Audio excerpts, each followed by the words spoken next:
2015 in Winchester with Holly and Debbie and the other one. Joe's in the middle. They came to see us off on our walk across the South Downs.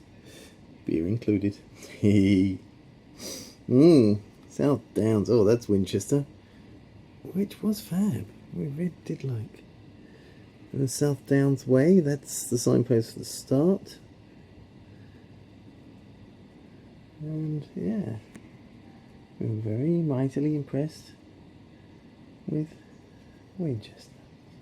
Sheep, little chalky downs, taking it easy.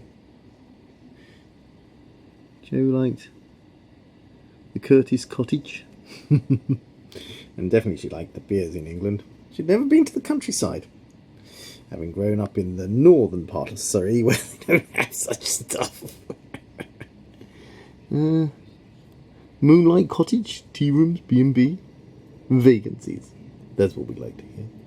Oh yeah, we had actually gone with an organisation that shipped our rucksacks to where we were staying each night, so we had booked ahead, which is unusual for us. The South Downs was an ancient walking way with Frisians. Oh, I don't think they're so ancient. Lovely villages and hotels we stayed at. And yeah, countryside we walked through. It only rained one day, but it did rain enough. We were really pleased that we stopped early. Just outside of Brighton. Right close to the main. Scotty drove to join us to have beers.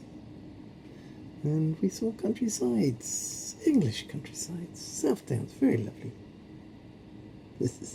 Yeah, we had maps. We got adrift, possibly a little lost, once or twice. We do like signposts. Scotty came and joined us. Well, that night we had a bed and breakfast, a room in somebody else's house that we didn't know. It's nice to see off people's houses, but I'm never really comfortable in somebody else's house. Nice villages and long road to the south. South Downs finish. Eastbourne, and wow, the Seven Sisters were windy. We were horizontal, walking into the wind to get to Eastbourne, which was okay. Sort of. No, I wouldn't go there again.